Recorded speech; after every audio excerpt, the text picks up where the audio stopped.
नमस्कार दोस्तों, थिंकाइस चैनल में आपका बहुत बहुत स्वागत। आज हम मध्यकालीन भारत पर चर्चा करेंगे। इसमें हम राजनीति, समाज और संस्कृति की चर्चा करेंगे। ये हम 8वीं से 17वीं सदी तक के बीच की चर्चा करेंगे। आज का हमारा टॉपिक है उत्तर भारत और दक्कन, तीन साम्राज्यों का युग, 8वीं से 10वीं सदी तक।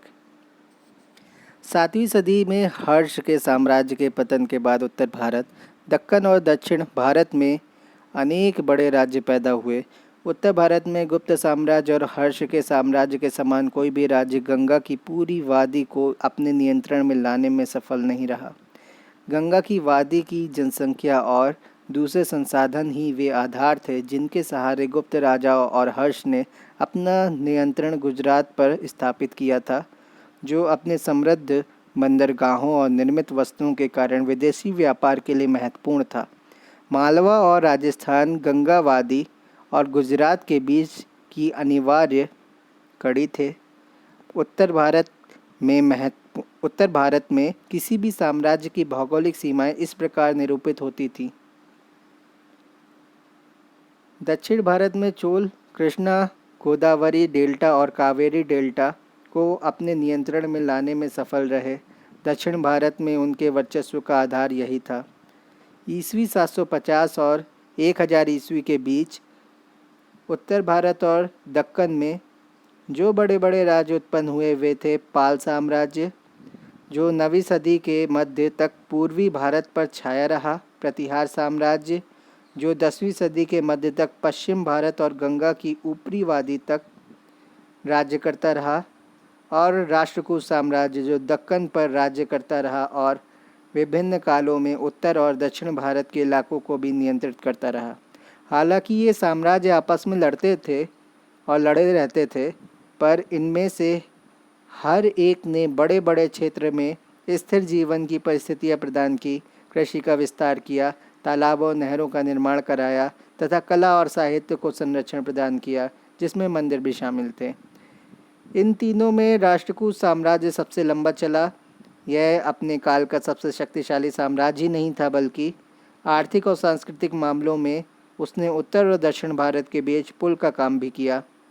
उत्तर भारत में वर्चस्व का संघर्ष, हर्ष की मृत्यु के बाद का काल राजनीतिक अव्यवस्था का काल था। कश्मीर के राजा ललितादित्य ने कुछ समय तक पंजाब को अपने नियंत्रण में रखा।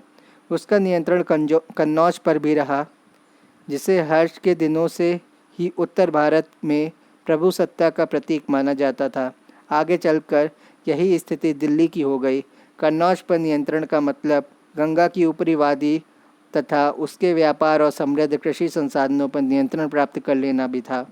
ललितादित्य ने बंगाल अर्थात गौड़ पर भी हमला कर दिया और उसके शासक को मार डाला, पर पाल और गुर्जर प्रतिहार वंशों के उदय के साथ उसकी शक्ति समाप्त हो गई।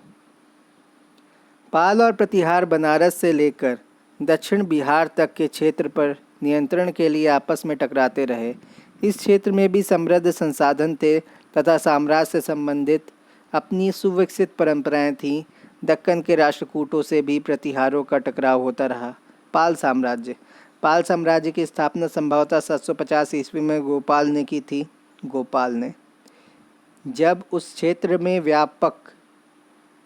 व्याप्त अराजकता को समाप्त करने के लिए क्षेत्र के अग्रणी व्यक्तियों ने उसे राजा चुन लिया। शाही परिवार तो दूर, गोपाल किसी ऊंचे परिवार में भी नहीं जन्मा था और उसके पिता संभवतः एक सैनिक थे। गोपाल ने अपने नियंत्रण में बंगाल का एकीकरण किया और मगध बिहार तक को अपने अधीन ले आया। 770 ईस्वी में गोपाल का पुत्र धर्मपाल राजा बना, जिसने 810 ईस्वी तक शासन किया। कन्नौज और उत्तर भारत पर नियंत्रण के लिए पालों, प्रतिहारों और राष्ट्रकूटों का त्रिपक्षीय संघर्ष उसके शासनकाल का मुख्य तत्व था। प्रतिहार राजा गौड़ बंगाल पर चढ़ाया और लेकिन कोई निर्णय हो सके इसके पहले ही प्रतिहार राजा को राष्ट्रकूट राजा ध्रुव ने हरा दिया और वह राजस्थान के रेगिस्तान में शरण लेने के लिए बाध्य हो गया। फिर ध्रुव दक्कन लौट गया इसके कारण धर्मपाल के लिए मैदान खाली हो गया। उसने कन्नौज पर कब्जा कर लिया और एक शानदार दरबार लगाया जिसमें पंजाब, पूर्वी राजस्थान आदि के अधीनस्थ शासकों ने भाग लिया। कहा जाता है कि धर्मपाल का शासन भारत की उत्तर पश्चिमी सीमा को की आखिरी हद तक फैला हुआ था और संभवतः मालवा और बरार भी उसमें शामिल थे। स्पष्ट रूप से इसका मतलब यह है कि इन क्षेत्रों के शासकों ने धर्मपाल की अधिराजी स्वीकार कर ली थी। धर्मपाल का विजय काल 790 से 800 ईस्वी के बीच माना जा सकता है, लेकिन धर्मपाल उत्तर भारत में अपनी सत्ता को स्थायी नहीं बना सका। नागभट्ट द्वितीय के काल में प्रतिहारों की शक्ति का पुनरुत्थान हुआ। धर्मपाल पीछे हटा मगर मुंगेर के पास हरा दिया गया। बिहार और आज का पूर्वी उत्तर प्रदेश पालों और प्रतिहारों के बीच टकराव का कारण रहा। हालांकि बंगाल के अलावा बिहार भी अधिकतर पालों के ही नियंत्रण में रहा। उत्तर में मिली असफलता ने पाल शासकों को दूसरी दिशाओं में प्रयास करने के लिए बाध्य कर दिया। धर्मपाल का बेटा देवपाल 810 ईस्वी में गद्दी पर बैठा और उसने 40 वर्षों तक शासन किया। उसने अपना नियंत्रण प्राग असम और उड़ीसा के कुछ भागों पर भी स्थापित किया। संभवतः आधुनिक नेपाल का एक भाग भी पालों के अधीन आ चुका था। इस तरह 8वीं सदी के मध्य से लेकर 9वीं सदी के मध्य तक लगभग 100 वर्षों तक पूर्वी भारत पर पाल राजाओं का वर्चस्व रहा। कुछ समय तक उनका नियंत्रण बनारस तक फैला रहा। उनकी शक्ति की गवाही सुलेमान नामक एक अरब सौदागर ने दी, जो 9वीं सदी के मध्य भारत आया था और उसने यहाँ का वृत्तांत लिखा है। वह पाल राज्य को रुहुमा या धर्मपाल का संक्षेप कहता है। धर्मा यानी धर्मपाल का संक्षेप। इसके अनुसार पाल राजा का अपने पड़ोसी प्रतिहारों और राष्ट्रकूटों से युद्ध चलता रहता था, पर उसकी सेना उसके विरोधियों की सेनाओं से अधिक थी। वह हमें बताता है कि 50,000 हाथियों की सेना लेकर चलना पाल राजा का कायदा था और उसकी सेना में 10,000 से 15,000 व्यक्ति कपड़ों की सफाई और धुलाई में लगे रहते थे। अगर इन आंकड़ों में अतिशयोक्ति हो तो भी हम मान सकते हैं कि पालों के पास एक बड़ी सेना थी, लेकिन हमें यह नहीं पता कि उनकी एक विशाल स्थायी सेना थी या उनकी सेना अधिकतर सामंतों पर आधारित होती थी। पालों के बारे में तिब्बती वृत्तांत भी हमें सूचनाएं देते हैं। हालांकि ये 17वीं सदी में लिखे गए थे। इनके अनुसार पाल शासक बौद्ध ज्ञान विज्ञान और धर्म के महान संरक्षक थे। पूरे पूर्वी जगत में प्रसिद्ध रह चुके नालंदा विश्वविद्यालय का धर्मपाल ने पुनरुत्थान किया और उसका खर्च पूरा करने के लिए उसने 200 गांव अलग कर दिए थे। उसने विक्रमशिला विश्वविद्यालय भी स्थापित किया, जिसकी प्रसिद्धि नालंदा से कुछ ही कम थी। यह मगध में गंगा के किनारे मनमोहक वातावरण के बीच एक पहाड़ी की चोटी पर स्थित था। पालों ने अनेक विहार बनवाए जिसमें बौद्ध भिक्षुओं की बड़ी संख्या रहती थी। तिब्बत से भी पाल शासकों के गहरे सांस्कृतिक संबंध थे। प्रसिद्ध बौद्ध विद्वानों शांत रक्षित और दीपांकर उर्फ आतिश को तिब्बत निमंत्रित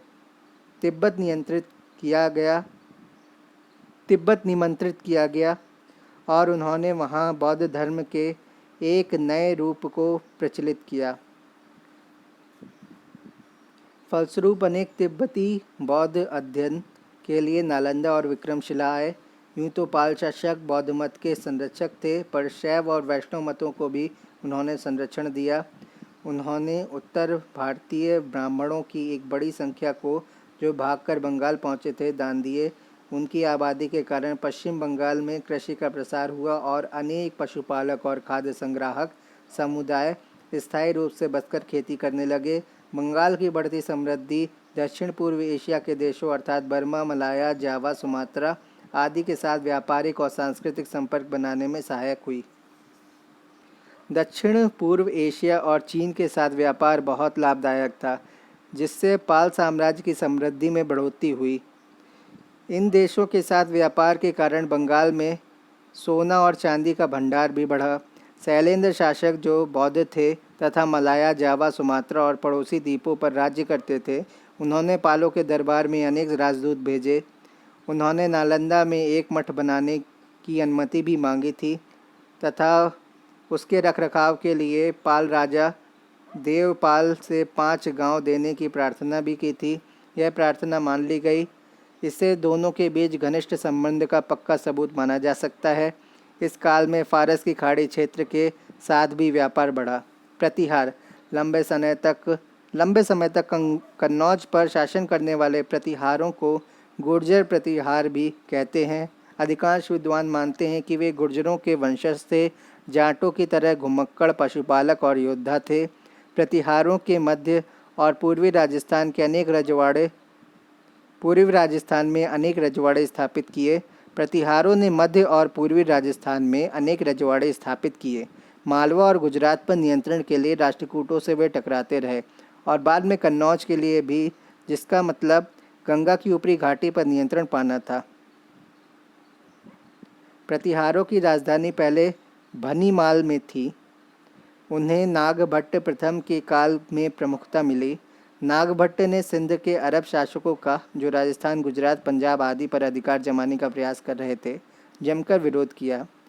अरब गुजरात की ओर तेजी से बढ़े पर गुजरात के चालुक्य राजा के हाथों 738 ईस्वी में उनकी निर्णायक पराजय हुई।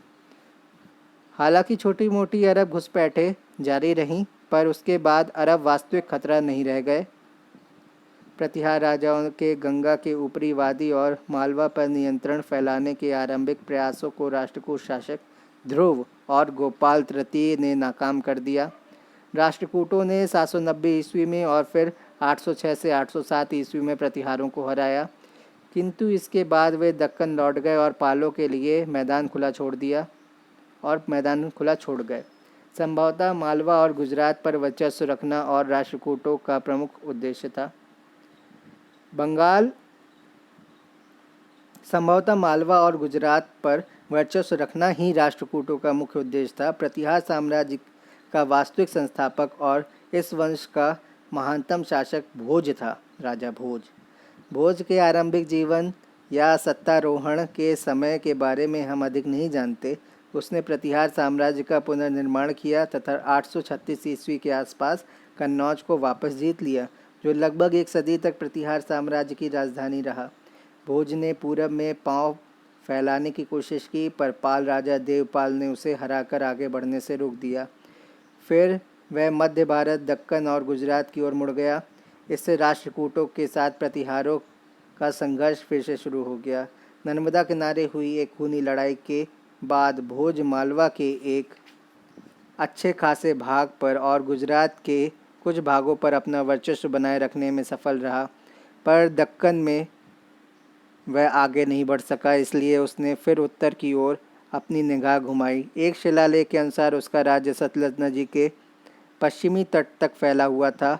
अरब यात्रियों से हमें पता चलता है कि प्रतिहार शासकों के पास भारत की सर्वोत्तम घुड़सवार सेना थी। उन दिनों मध्य एशिया और अरब देशों या अरब प्रदेश से घोड़ों का आयात भारत के व्यापार का एक महत्वपूर्ण मद था। देवपाल के मरने और पाल साम्राज्य के कमज़ोर पड़ने के बाद भोज ने पूर्व में भी अपना साम्राज्य फैलाया। कथाओं में भोज का नाम मशहूर है। संभवतः आरंभिक जीवन में भोज के दुस्साहसी कार्यों, अपने खोए हुए साम्राज्य की धीरे धीरे पुनर्स्थापना और अंततः कन्नौज की पुनर्विजय ने उसे उसके समकालीनों की कल्पना में विशेष स्थान दिला दिया था। भोज विष्णु भक्त था और उसने आदिवा राह की उपाधि ग्रहण की, जो उसके कुछ सिक्कों पर भी अंकित मिलती है। उज्जैन पर राज्य करने वाले भोज परमार से उसे भिन्न दिखाने के लिए उसे कभी कभी मिहिर भोज भी कहा जाता है। भोज की मृत्यु संभवतः 885 ईस्वी के आसपास हुई। उसका पुत्र महेंद्रपाल प्रथम उसका उत्तराधिकारी बना। 908 से 909 ईस्वी तक राज्य करने वाले महेंद्रपाल ने भोज के साम्राज्य को कायम रखा तथा उसे मगध और उत्तर बंगाल तक फैलाया। उसके शिलालेख काठियावाड़, पूर्वी पंजाब और अवध में भी मिले। महेंद्रपाल ने कश्मीर के राजा से भी युद्ध किया, मगर उसे पंजाब का कुछ क्षेत्र सौंपना पड़ा जिसे भोज ने जीता था। इस तरह प्रतिहार आरंभिक 9वीं सदी से लेकर 10वीं सदी के मध्य 100 वर्षों से अधिक काल तक उत्तरी भारत पर राज्य करते रहे। बगदाद का निवासी अल मसूदी, जो 915 से 916 ईस्वी में गुजरात आया था, प्रतिहार शासकों की भारी शक्ति और प्रतिष्ठा का और उसके साम्राज्य की विशालता का वर्णन करता है। वह गुर्जर प्रतिहार राज्य को अल जुर्ज यानी गुजरात का भ्रष्ट रूप कहता है तथा राजा को बौर कहता है, जो संभवतः भोज की उपाधि आदिवाराह का भ्रष्ट उच्चारण है। हालांकि भोज तब तक मर चुका था। अल मसूदी कहता है कि जुज्र साम्राज्य में 1,80,000 गांव, नगर और ग्रामीण क्षेत्र थे तथा वह 2000 किलोमीटर लंबा और 2000 किलोमीटर चौड़ा था, स्क्वायर में था। फिर राजा की सेना के 4 अंग थे, प्रत्येक में 7 लाख से 9 लाख सैनिक थे। उत्तर की सेना लेकर वह मुल्तान के बादशाह और दूसरे मुसलमानों के खिलाफ जो उसका साथ देते लड़ाई लड़ता। उत्तर की सेना लेकर वह मुल्तान के बादशाह और दूसरे मुसलमानों के खिलाफ जो उसका साथ देते हैं लड़ाई लड़ता है। दक्षिण की सेना राष्ट्रकूटों से लड़ती थी और पूरब वाली पालों से। उसके पास युद्ध के लिए प्रशिक्षित केवल 2000 हाथी थे, पर उसकी घुड़सवार सेना देश भर में सर्वश्रेष्ठ थी। प्रतिहार ज्ञान, विज्ञान और साहित्य के संरक्षक थे। महान संस्कृत कवि और नाटककार राजशेखर भोज के पोते महिपाल के दरबार में थे। प्रतिहारों ने कन्नौज को भी अनेक सुंदर भवनों और मंदिरों से सजा रखा था। 8वीं और 9वीं सदियों में अनेक भारतीय विद्वान दूतों के साथ बगदाद के खलीफा के दरबार में गए। इन विद्वानों ने अरब दुनिया को भारतीय विज्ञानों से और विशेषकर गणित, बीजगणित और आयुर्विज्ञान से परिचित कराया। हमें इन दूतों को भेजने वाले भारतीय राजाओं के नाम ज्ञात नहीं हैं। सिंध के अरब शासकों से प्रतिहारों की शत्रुता सबको पता थी। इसके बावजूद ऐसा लगता है कि इस काल में भी भारत और पश्चिमी एशिया के बीच विद्वानों और वस्तुओं का आवागमन जारी रहा। 915 से 918 ईस्वी के बीच राष्ट्रकूट राजा इंद्र तृतीय ने फिर कन्नौज पर आक्रमण किया और नगर को तबाह करके रख दिया। इससे प्रतिहार साम्राज्य कमजोर हुआ और अंततः गुजरात राष्ट्रकूटों के हाथ में चला गया, क्योंकि अल मसूदी का कथन है कि समुद्र तक प्रतिहार साम्राज्य की पहुंच नहीं थी। गुजरात विदेशी व्यापार का गढ़ था और उत्तर भारतीय वस्तुओं को पश्चिमी एशिया के देशों में भेजने वाला प्रमुख केंद्र था। इसलिए उसकी हानि से प्रतिहारों को एक और धक्का लगा। 963 ईस्वी के आसपास एक और राष्ट्रकूट राजा कृष्ण तृतीय ने उत्तर भारत पर आक्रमण करके प्रतिहार राजा को हराया। उसके बाद से ही प्रतिहार साम्राज्य का तेजी से विघटन होने लगा। अब हम राष्ट्रकूट राजाओं के बारे में जानेंगे। उत्तर भारत पर जब पालों और प्रतिहारों का शासन था, तब दक्कन पर राष्ट्रकूट शासक शासन कर रहे थे। यह एक उल्लेखनीय राजवंश था जिसने योद्धाओं और कुशल प्रशासकों की एक लंबी श्रृंखला प्रस्तुत की। इस राज्य का संस्थापक दंती दुर्ग था, जिसने आधुनिक शोलापुर के पास मान्यखेत या मलखेड़ को अपनी राजधानी बनाया। जल्द ही पूरा उत्तर महाराष्ट्र राष्ट्रकूटों के अधीन आ गया। जैसा कि हमने बताया कि गुजरात और मालवा पर वर्चस्व के लिए राष्ट्रकूटों ने प्रतिहारों से भी लोहा लिया। हालांकि उनके हमलों के कारण राष्ट्रकूट साम्राज्य का गंगा की वादी तक प्रसार नहीं हो पाया, पर उन्हें लूट में भारी दौलत मिली और राष्ट्रकूटों की प्रसिद्धि बढ़ी। राष्ट्रकूट वेंगी आधुनिक आंध्र प्रदेश में स्थित राष्ट्रकूट वेंगी के पूर्वी चालुक्यों के खिलाफ तथा दक्षिण में कांची के पल्लवों और मदुरै के पांड्यों के खिलाफ भी बराबर युद्ध करते रहे। राष्ट्रकूट वेंगी के पूर्वी चालुक्यों के खिलाफ तथा दक्षिण में कांची के पल्लवों और मदुरै के पांड्यों के खिलाफ बराबर युद्ध करते रहे। वेंगी आधुनिक आंध्र प्रदेश में स्थित है। राष्ट्रकूट राजाओं में गोविंद तृतीय 793 से 814 ईस्वी और अमोघ वर्ष 814 से 878 ईस्वी संभवतः सबसे महान थे। गोविंद तृतीय और अमोघ वर्ष। कन्नौज के नागभट्ट के खिलाफ एक सफल अभियान और मालवा पर अधिकार कर लेने के बाद गोविंद तृतीय दक्षिण की ओर मुड़ा। एक शिलालेख से हमें पता चलता है कि गोविंद ने केरल, पांड्य और चोल राजाओं को भयभीत कर दिया और पल्लवों का तो विनाश ही हो गया। कर्नाटक का गंग कर्नाटक का गंग जो क्षुद्रता के कारण असंतोष का पात्र बना, जंजीरों में जकड़ गया और मृत्यु को प्राप्त हुआ। लंका के राजा और उसके मंत्री को, जो अपने ही हितों की उपेक्षा करने लगे थे, पकड़कर कैदियों के रूप में हालापुर लाया गया। लंका के स्वामी की 2 मूर्तियां मान्यखेत लाई गईं और एक शिव मंदिर के सामने विजय स्तंभों के रूप में लगा दी गईं। अमोघ वर्ष ने 64 वर्षों तक राज्य किया पर उसका स्वभाव ऐसा था कि वह युद्ध पर धर्म और साहित्य को वरीयता देता था। वह स्वयं एक लेखक था और कन्नड़ में काव्यशास्त्र की पर पहली पुस्तक लिखने का श्रेय उसे दिया जाता है। वह एक महान निर्माता था और कहते हैं कि राजधानी मान्यखेत को उसने ऐसा बनाया कि इंद्रपुरी भी उसका मुकाबला नहीं कर पाए। अमोघ वर्ष के काल में दूर तक फैले राष्ट्रकूट साम्राज्य में अनेक विद्रोह हुए। इनको मुश्किल से वश में किया जा सका और उसकी मृत्यु के बाद ये फिर शुरू हो गए।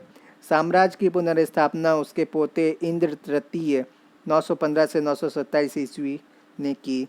915 में महिपाल की पराजय और कन्नौज की लूट के बाद इंद्र तृतीय अपने समय का सबसे शक्तिशाली राजा बन गया। उन दिनों भारत की यात्रा पर आए अल मसूदी के अनुसार राष्ट्रकूट राजा बलहर या बल्लभराज भारत का सबसे बड़ा राजा था और अधिकांश भारतीय राजा उसकी अधिराजी को स्वीकार करते थे और उसके दूतों का सम्मान करते थे। उसके पास बहुत बड़ी सेना थी और अनगिनत हाथी थे। कृष्ण तृतीय 934 से 963 ईस्वी प्रभावशाली और प्रतिभाशाली शासकों की श्रृंखला में अंतिम था। मालवा के परमारों और वेंगी के पूर्वी चालुक्यों, वेंगी आधुनिक आंध्र प्रदेश में एक जगह, मालवा के परमारों और वेंगी के पूर्वी चालुक्यों के साथ वह युद्धरत रहा। उसने तंजावुर के चोल शासकों के खिलाफ भी अभियान छेड़ा, जिन्होंने कांची के पल्लवों को विस्थापित किया था। कृष्ण तृतीय ने चोल राजा परंटक प्रथम को 949 में हराया और चोल साम्राज्य के उत्तरी भाग पर अधिकार कर लिया। फिर वह रामेश्वरम की तरफ बढ़ा, जहां उसने एक विजय स्तंभ और एक मंदिर बनवाया। उसकी मृत्यु के बाद उसके सभी विरोधी उसके उत्तराधिकारी के खिलाफ एकजुट हो गए। राष्ट्रकूट राजधानी मलखेड़ को 972 ईस्वी में लूटकर जला दिया गया। इस तरह राष्ट्रकूट साम्राज्य का अंत हो गया। दक्कन में राष्ट्रकूट शासन लगभग 200 वर्षों तक 10वीं सदी के अंत तक जारी रहा। धार्मिक दृष्टिकोण से राष्ट्रकूट राजा सहिष्णु थे तथा वे केवल शैव और वैष्णव ही नहीं बल्कि जैन मत के भी संरक्षक थे। एलोरा में चट्टान काटकर बनाया गया सुप्रसिद्ध शिव मंदिर राष्ट्रकूट राजा कृष्ण प्रथम द्वारा 9वीं सदी में बनवाया गया था। कहते हैं कि उसका उत्तराधिकारी अमोघ वर्ष जैन था, लेकिन वह दूसरे धर्मों को भी संरक्षण देता था। राष्ट्रकूटों ने मुस्लिम व्यापारियों को अपने राज्य में बसने और इस्लाम का प्रचार करने की अनुमति दी। कहते हैं कि इन मुसलमानों के अपने मुखिया थे और राष्ट्रकूट साम्राज्य के अनेक तटीय नगरों में नमाज के लिए उनकी बड़ी बड़ी मस्जिदें थीं। सहिष्णुता की इस नीति ने विदेशी व्यापार को बढ़ावा दिया, जिससे राष्ट्रकूटों की समृद्धि बढ़ी। राष्ट्रकूट शासक कला और साहित्य के महान संरक्षक थे।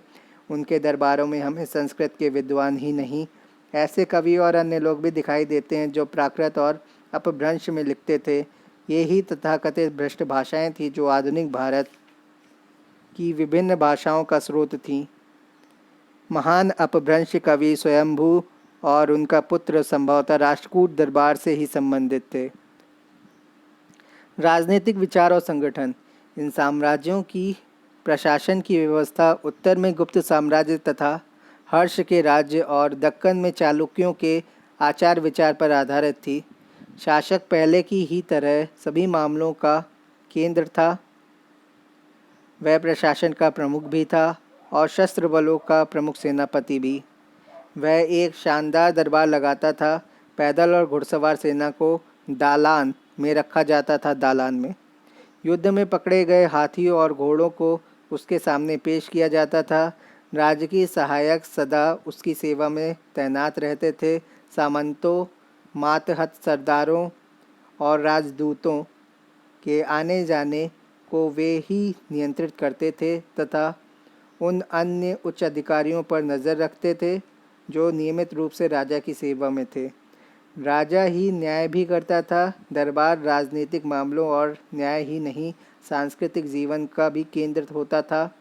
नर्तकियां और कुशल संगीतकार भी दरबार में रहते थे।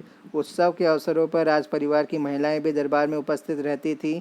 अरब लेखकों के अनुसार राष्ट्रकूट साम्राज्य में स्त्रियां अपने चेहरे को ढकती नहीं थीं। राजा का पद सामान्यतः पुश्तैनी होता था। उस काल में व्याप्त असुरक्षा के कारण उस काल के विचारक राजा के प्रति पूर्ण निष्ठा और आज्ञाकारिता पर जोर देते थे। राजाओं के बीच तथा राजाओं और उनके मातहंतों के बीच प्रायः युद्ध होते रहते थे। राजा अपने राज्यों के अंदर कानून व्यवस्था बनाए रखने का प्रयास तो करते थे, पर उनके आदेश कभी कभार ही दूर तक लागू हो पाते थे। अधीन शासक और स्वायत्त राजा या स्वायत्त सरदार राजा के प्रत्यक्ष प्रशासन के क्षेत्र को अक्सर सीमित कर देते थे। अधीन शासक और स्वायत्त सरदार राजा के प्रत्यक्ष प्रशासन के क्षेत्र को अक्सर सीमित कर देते थे। हालांकि राजा अक्सर राजाधिराज, परम भट्टारक आदि भारी भरकम उपाधियां धारण करते थे। चक्रवर्ती अर्थात सभी भारतीय शासकों में सर्वोच्च होने का दावा करते थे। मेधातिथि नामक एक समकालीन लेखक का विचार था कि अपने को चोरों और हत्यारों से बचाने के लिए शस्त्र धारण करना हर व्यक्ति का अधिकार था। वह यह भी मानता था कि अन्यायी राजा का विरोध करना उचित था। इस तरह राजसी अधिकारों और विशेषाधिकारों के अतिवादी दृष्टिकोण को, जिसे मुक्ता पुराणों में प्रस्तुत किया गया है, सभी विचारक स्वीकार नहीं करते थे। उत्तराधिकार संबंधी नियमों में ढीलापन था। अक्सर ज्येष्ठ पुत्र ही उत्तराधिकारी होता था, किंतु ऐसे अनेक उदाहरण हैं जिसमें ज्येष्ठ पुत्र को अपने छोटे भाइयों से लड़ना पड़ा और कभी कभी वे पराजित भी हुए। उदाहरण के लिए राष्ट्रकूट राजा ध्रुव और गोविंद चतुर्थ ने अपने बड़े भाइयों को सत्ताच्युत किया। कभी कभी राजा ज्येष्ठ पुत्र या अपने किसी और प्रिय पुत्र को युवराज घोषित कर देते थे। उस दशा में युवराज राजधानी में ही रहता और प्रशासन के कामों में सहायता करता था। कनिष्ठ पुत्रों को कभी कभी प्रांतों का अधिपति बना दिया जाता था। राजकुमारियों को शासन के पदों पर शायद ही कभी नियुक्ति किया जाता था। पर हमारे पास एक उदाहरण मौजूद है कि एक राष्ट्रकूट राजकुमारी चंद्रबालाबी ने, जो अमोघ वर्ष प्रथम की पुत्री थी, कुछ समय तक रायचूड़ दोआब का प्रशासन चलाया।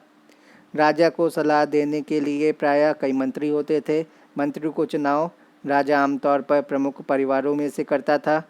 उनका पद प्रायः पुश्तैनी होता था। उदाहरण के लिए पाल राजाओं के संदर्भ में यह पता है कि एक ही ब्राह्मण परिवार के क्रम से 4 सदस्य धर्मपाल और उसके उत्तराधिकारियों के मुख्यमंत्री हुए। ऐसी परिस्थितियों में मंत्री बहुत शक्तिशाली बन जाता था। यूं तो हमें केंद्र सरकार के अनेक विभागों के नाम सुनने को मिलते हैं, पर हम नहीं जानते कि कितने विभाग होते थे और वे कैसे काम करते थे। अभिलेखों और साहित्यिक दस्तावेजों से पता लगता है कि लगभग हर राज्य में एक पत्राचार से संबंधित मंत्री होता था, जो विदेश मंत्री की तरह भी कार्य करता था। पत्राचार से संबंधित मंत्री। इसके अलावा एक राजस्व मंत्री, कोषाध्यक्ष, सेनापति, प्रमुख न्यायाधीश और पुरोहित होते थे। एक व्यक्ति एक से अधिक पदों पर भी आसीन हो सकता था। संभवतः मंत्रियों में से किसी एक को अग्रणी माना जाता था, जिस पर राजा दूसरों से अधिक निर्भर करता था। पुरोहित को छोड़कर सभी मंत्रियों से आशा की जाती थी कि वे आवश्यकता पड़ने पर सैन्य अभियानों का नेतृत्व भी करेंगे। हमें राज परिवार यानी अंतःपुर के अधिकारियों के बारे में भी सुनने को मिलता है। चूँकि राजा समस्त सत्ता का स्रोत होता था, इसलिए राज परिवार के कुछ अधिकारी बहुत शक्तिशाली भी बन जाते थे। साम्राज्य की सुरक्षा और साम्राज्य की सुरक्षा और प्रसार में सशस्त्र बलों का बहुत महत्व था।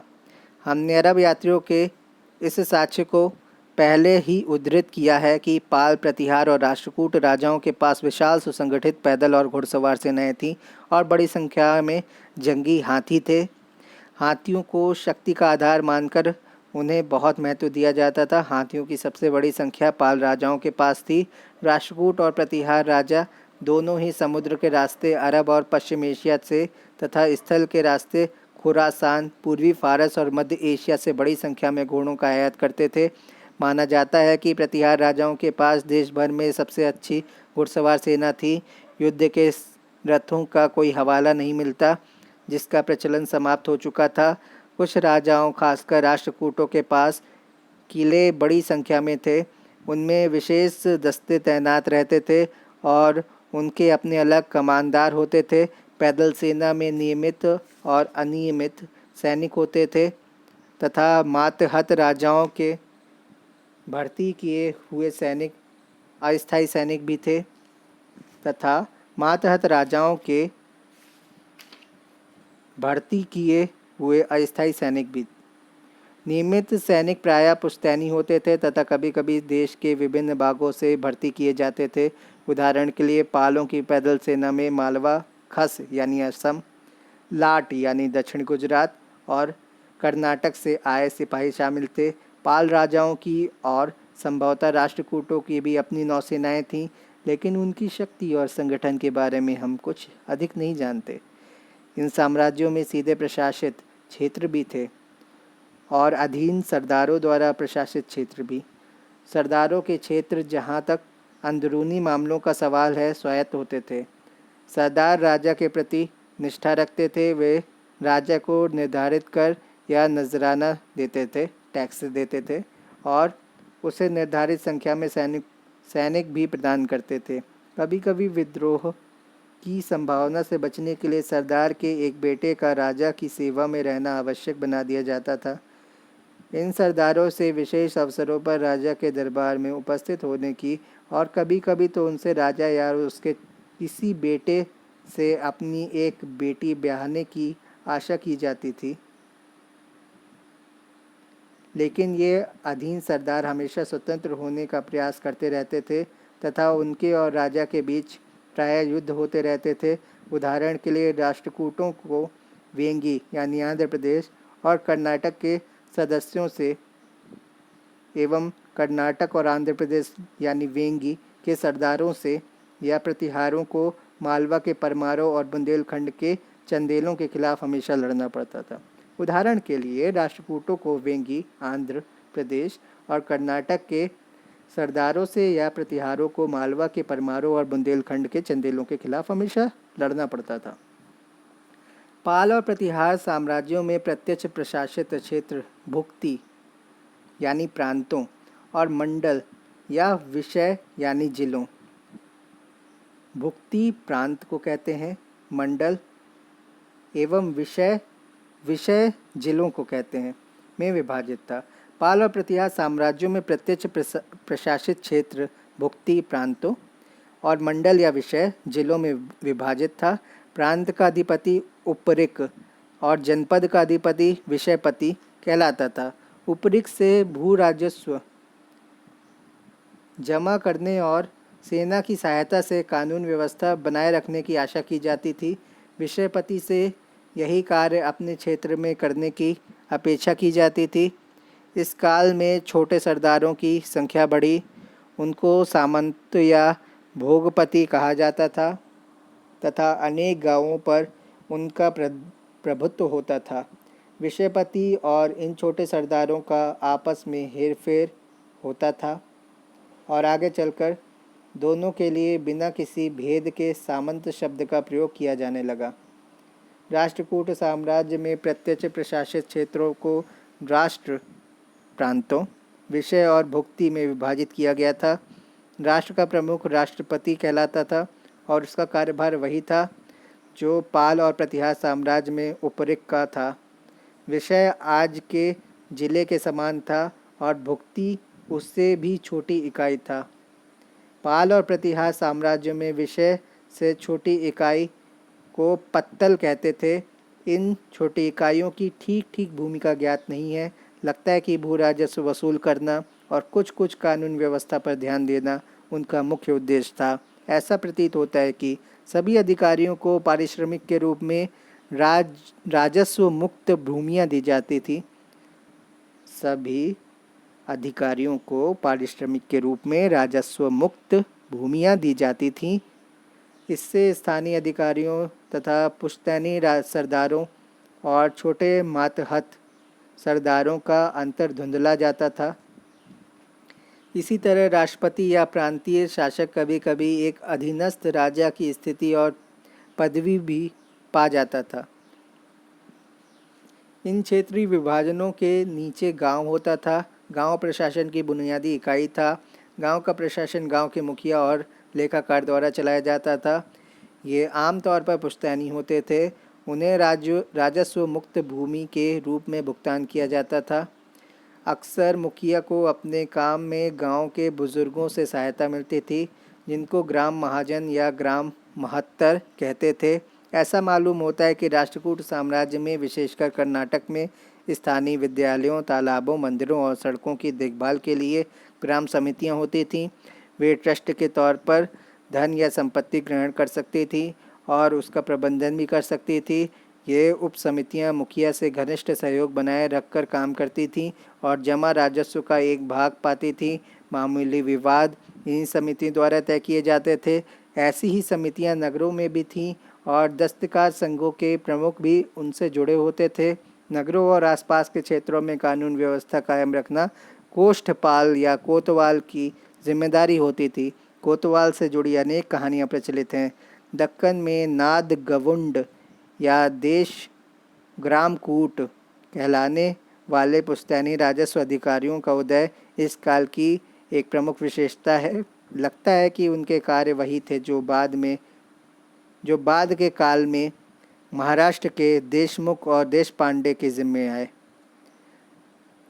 दक्कन में नाद गवुंड या देश ग्रामकूट कहलाने वाले पुश्तैनी राजस्व अधिकारी का उदय इसी काल की प्रमुख विशेषता है। लगता है उनके कार्य वही थे जो बाद के काल में महाराष्ट्र के देशमुख और देशपांडे के जिम्मे आए। इस विकास क्रम ने और साथ में उत्तर भारत में छोटे मोटे सरदारों के उदय ने, जिसका हमने अभी अभी जिक्र किया है, समाज और राजनीति पर महत्वपूर्ण प्रभाव डाला। इन पुश्तैनी तत्वों की शक्ति बढ़ी तो ग्राम समितियां कमज़ोर हुईं। इन पुश्तैनी तत्वों पर अपनी सत्ता की धाक जमा पाना और उन्हें नियंत्रित करना केंद्रीय शासक के लिए भी मुश्किल हो गया। जब हम कहते हैं कि शासन का सामंतीकरण हो रहा था, तो हमारा आशय यही होता है। इस काल में राज्य और धर्म के संबंध को भी ध्यान में रखना आवश्यक है। उस काल के शासकों में अनेक शिव और विष्णु के निष्ठावान भक्त थे और कुछ बौद्ध और जैन धर्म की शिक्षा में विश्वास रखते थे। उन्होंने ब्राह्मणों और बौद्ध विहारों या जैन मंदिरों को बड़े बड़े दान दिए, लेकिन आमतौर पर वे सभी धर्मों को संरक्षण प्रदान करते थे। किसी के धार्मिक विश्वासों के कारण उसका दमन नहीं करते थे। राष्ट्रकूट राजाओं ने मुसलमानों तक का स्वागत किया और उन्हें अपने धर्म का प्रचार करने की अनुमति दी। सामान्यतः एक राजा से यह अपेक्षा की जाती कि वह प्रचलित रीति रिवाजों में या धर्मशास्त्र कहलाने वाले विधि ग्रंथों में निर्धारित आचार संहिता में हस्तक्षेप नहीं करेगा, लेकिन ब्राह्मणों की रक्षा करना तथा समाज के 4 वर्णों वाली सामाजिक व्यवस्था को कायम रखना उसका सामान्य कर्तव्य होता था। इस बारे में पुरोहित से राजा का मार्गदर्शन करने की आशा की जाती थी, पर यह नहीं मान लेना चाहिए कि पुरोहित राज्य के मामलों में हस्तक्षेप कर सकता था या राजा पर प्रभुत्व जमा सकता था। इस काल में धर्मशास्त्र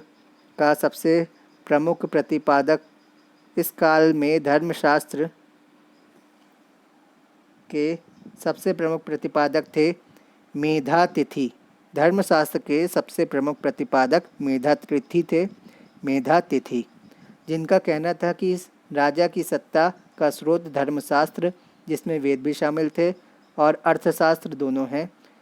उसका सार्वजनिक कर्तव्य राजधर्म अर्थशास्त्र अर्थात राजनीति के सिद्धांतों पर आधारित होता था। इसका वास्तव में यह अर्थ निकलता है कि राजनीति और धर्म को मूलतः अलग अलग रखा जाता था और धर्म बुनियादी तौर पर राजा का निजी कर्तव्य होता था। इस तरह राजा गण पुरोहित वर्ग के या उनके द्वारा प्रतिपादित धार्मिक नियमों के अधीन नहीं होते थे।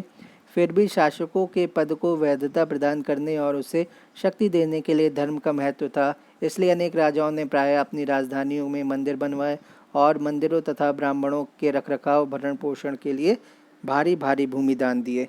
धन्यवाद।